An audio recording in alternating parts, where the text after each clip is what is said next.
আসসালামু আলাইকুম। নাজিম গ্রাফিক্স জোনের পক্ষ থেকে আপনাকে জানাচ্ছি আন্তরিক শুভেচ্ছা অভিনন্দন। তো আপনারা সবাই কেমন আছেন? নিশ্চয়ই আপনারা সবাই ভালো আছেন। আমি আপনাদের অনেক ভালো আছি। তো আজকে আপনার সামনে এমন একটি ডিজাইন শেয়ার করব, সেটি হচ্ছে অনেক কাজেই এই ডিজাইনটি অ্যাপ্লাই করতে হয়।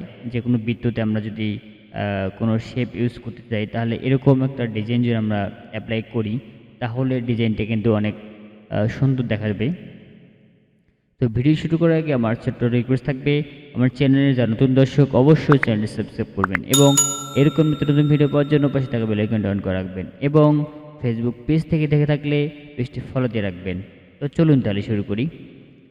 তো এরকম একটা ডিজাইন আমি যদি এটাকে এক্সাম্পল হিসাবে জন্য কালার দিতে চাই, আমরা কিন্তু কালার দিতে পারবো।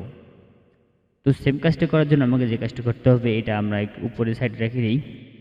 রেখে দেওয়ার পরে আমরা এখান থেকে টুলবার থেকে আমরা এলিপস টুলটি সিলেক্ট করব। সিলেক্ট করে আমরা শিফট এবং ওয়াল্ট বাটন চেপে ধরে আমরা একটা এলিপস ড্র করে নেব। আমার সমান রেশ অনুযায়ী কিন্তু একটা এলিপস ড্র হয়ে গেছে।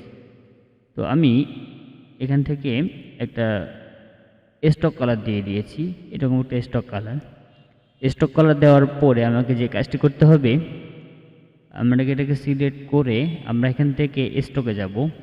স্টকে আসার পরে এখানে একটা টিক মার্ক দেব। আমরা টিক মার্ক দেওয়ার পরে আমরা এখান থেকে অপাসিটি একটু বাড়াই দিই।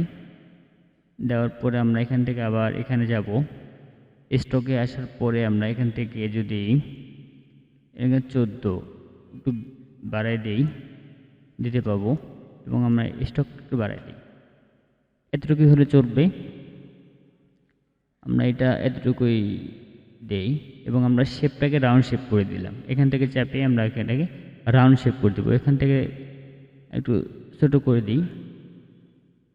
তো এতটুকুই হলে হয়তো বা চলবে। হ্যাঁ, তো আপনার ইচ্ছা মতো যতটুকু লাগে আপনারা খুব সহজেই কাজটা করতে পারবেন। এবং সেম কাজটা যদি আমি অন্য একটা ডিজাইন অ্যাপ্লাই করি, আমরা এখান থেকে রেক্টেঙ্গেল মার্কিং টুল সিলেক্ট করলাম। এটা কাজটা যদি করতে চাই, তাও কিন্তু সেম ওয়েতে করা পসিবল। তো আজকে এই পর্যন্তই। ভালো থাকবেন। আল্লাহ হাফেজ। দেখা হবে অন্য কোনো ভিডিওতে।